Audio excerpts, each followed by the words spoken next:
Assalamu alaikum students.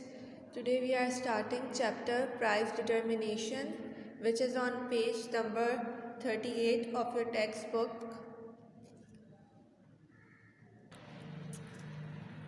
In this chapter we will study about how prices are determined.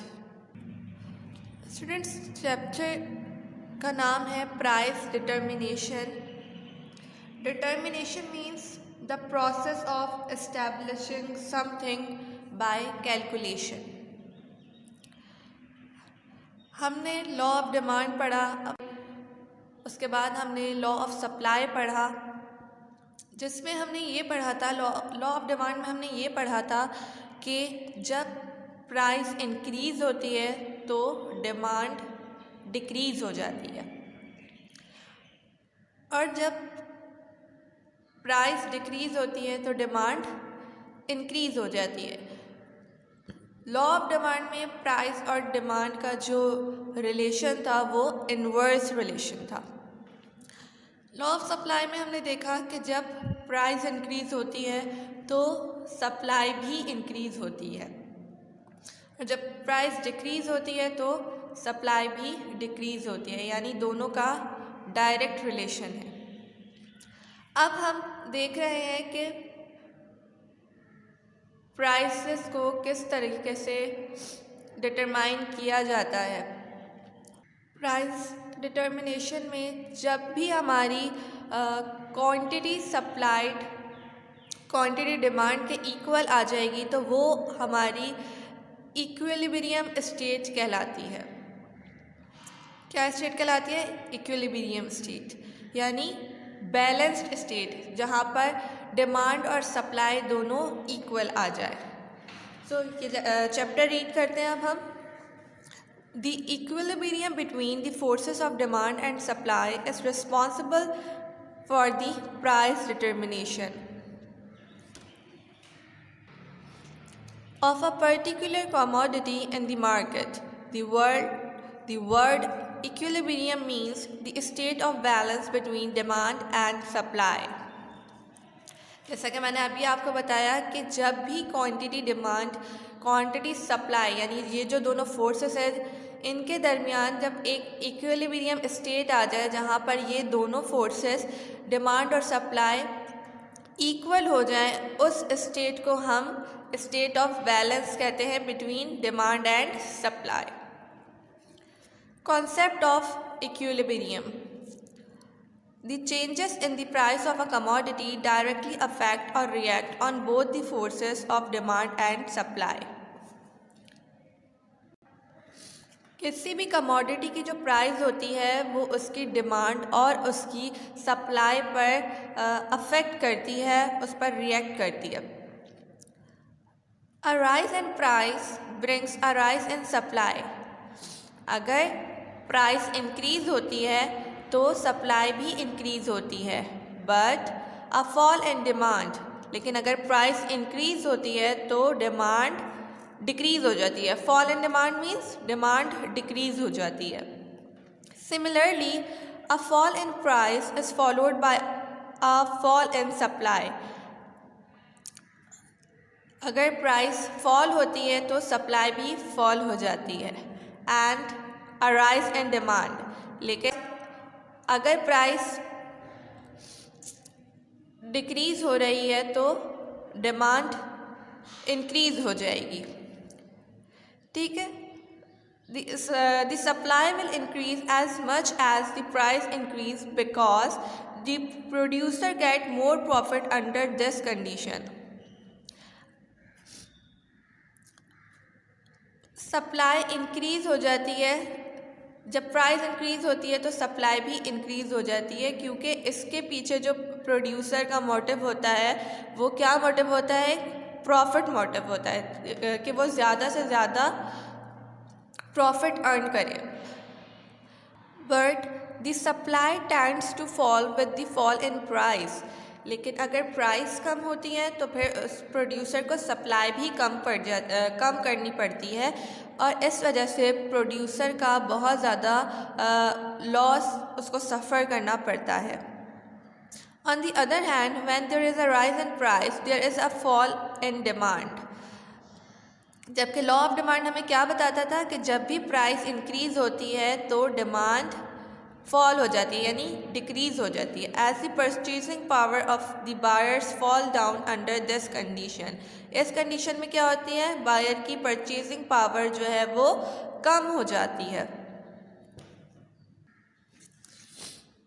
And their purchasing power increases with a fall in price. और जब भी price fall होती है तो उनकी purchasing power ज़्यादा हो जाती है, यानी उनकी डिमांड बढ़ जाती है। Which brings a rise in demand, यानी डिमांड जो है वो उनकी इंक्रीज़ हो जाती है। Thus, the price is determined between the two limits of the maximum and the minimum, which are said to be marginal utility and marginal cost of production. Prices को हम दो लिमिट्स के दरमियान डिटरमाइन करते हैं, एक सबसे मैक्सिमम एंड जो सबसे मिनिमम लिमिट है, which are said to be marginal utility and marginal cost of production. उसको हम क्या कहते हैं, वो मार्जिनल यूटिलिटी कहलाई जाती है या फिर marginal cost of production. In economics the price is determined at the point where the quantity of good demanded and the quantity supplied for a sale are equal, which is called the balanced price,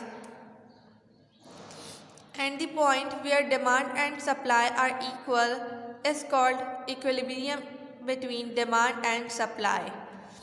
जब भी हम price को determine करते हैं और quantity demand quantity supplied के बराबर आ जाती है, इक्वल आ जाती है, तो उस स्टेट को हम क्या कहते हैं, equilibrium between demand and supply, यानी दोनों जो क्वांटिटीज़ हैं वो एक दूसरे के इक्वल आ गई हैं। Equilibrium between demand and supply.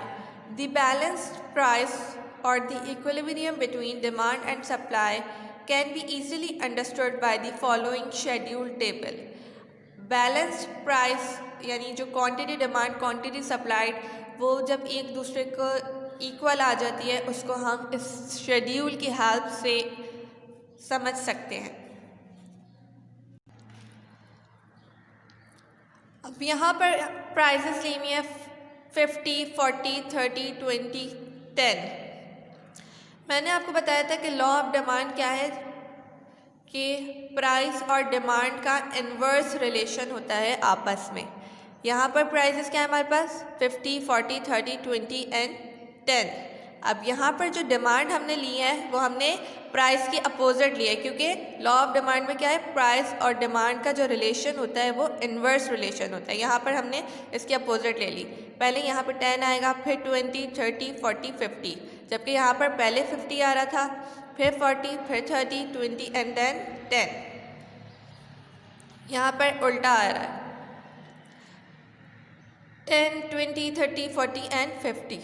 जबकि अगर हम सप्लाई की बात करें, लॉ ऑफ सप्लाई की बात करें, तो प्राइस एंड सप्लाई का मैंने आपको बताया था कि दोनों का डायरेक्ट रिलेशन होता है। प्राइस इंक्रीज़ होती है तो सप्लाई भी इंक्रीज़ होती है। यहाँ पर प्राइस 50 है, यहाँ पर भी सप्लाई कितनी होगी, 50।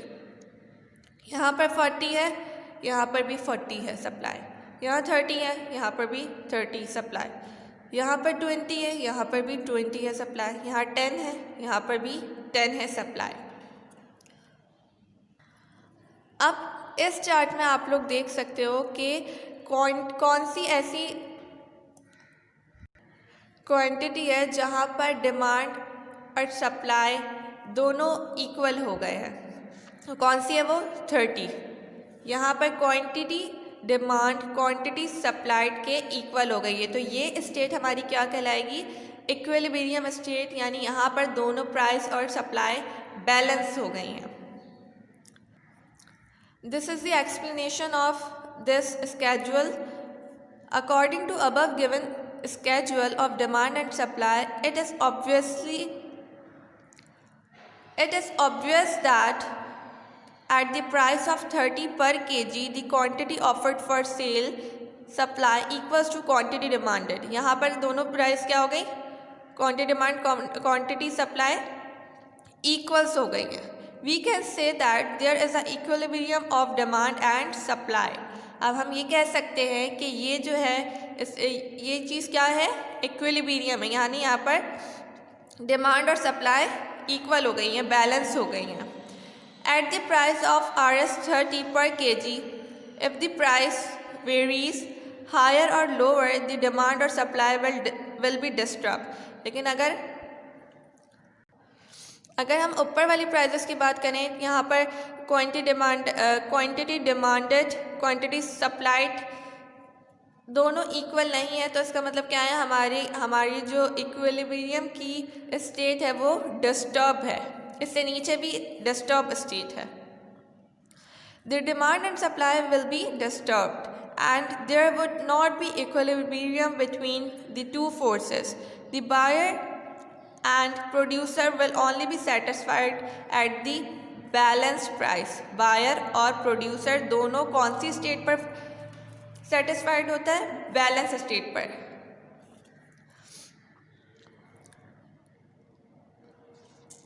Equilibrium price.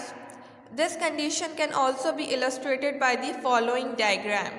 अब ये जो स्केड्यूल है उसके हेल्प से उन्होंने आपको ये ग्राफ समझाया है. इस स्केड्यूल की हेल्प से ये ग्राफ समझाया गया है. ओके स्टूडेंट्स, अब मैं आप लोगों को ये डायग्राम बनाकर दिखा रही हूँ. इस तरह से बनेगी. लाइन ड्रॉ करेंगे, ये हमारी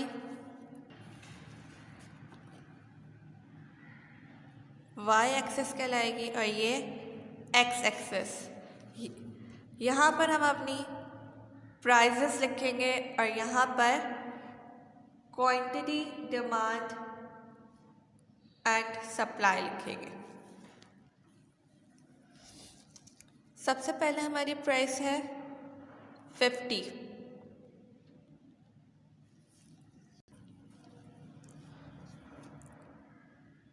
Then 40.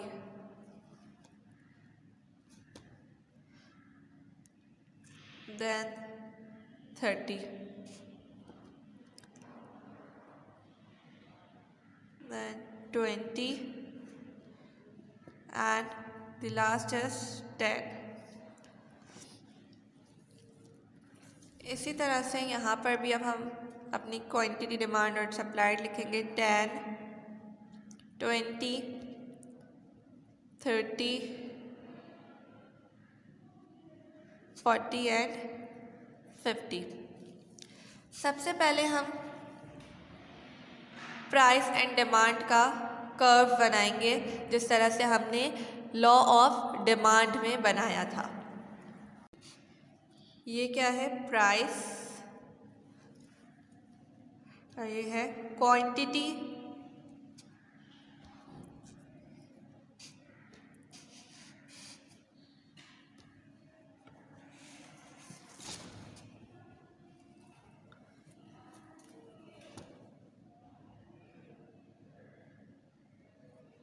demanded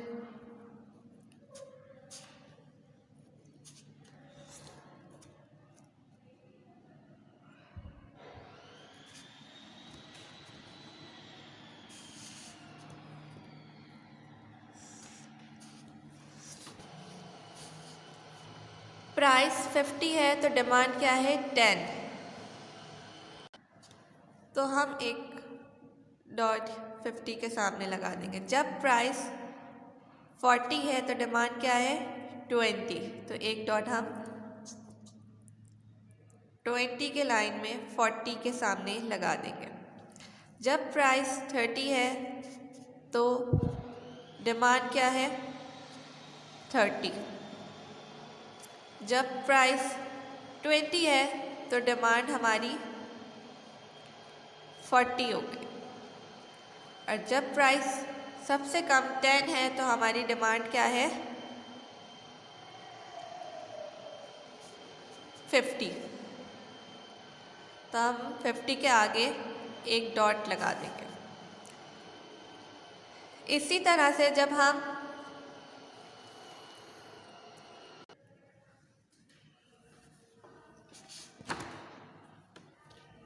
अब हम इन सारी पॉइंट्स को जो है वो ज्वाइन कर देंगे, और ये जो हमारा कर्व है ये कौन सा कर्व कहलाएगा? Demand curve. इसी तरह से अब हम सप्लाई का कर्व बनाएंगे। जब प्राइस 50 थी तो हमारी सप्लाई भी कितनी थी? 50। तो हम 50 के सामने एक डॉट लगा देंगे। जब प्राइस 40 थी तो सप्लाई भी कितनी थी? 40। 40 के आगे एक पॉइंट लगा दिया। जब प्राइस 30 हुई तो सप्लाई भी कितनी हो गई? 30। जब प्राइस 20 हुई तो सप्लाई भी हमारी 20 हो गई। जब प्राइस 10 है तो सप्लाई भी 10 है। अब इन सारे पॉइंट्स को भी हम क्या कर देंगे? ज्वाइन कर देंगे। ये हमारा सप्लाई का कर्व बन गया। लेकिन अब ये जो पॉइंट है, ये पॉइंट हमारा क्या कहलाएगा? Balance point. यहाँ पर हमारी डिमांड एंड सप्लाई दोनों इक्वल हो गई थी, इसलिए हम इसको क्या कहेंगे? Balanced price. यानी ये पॉइंट हमारा कौन सा पॉइंट कहलाएगा? Equilibrium point.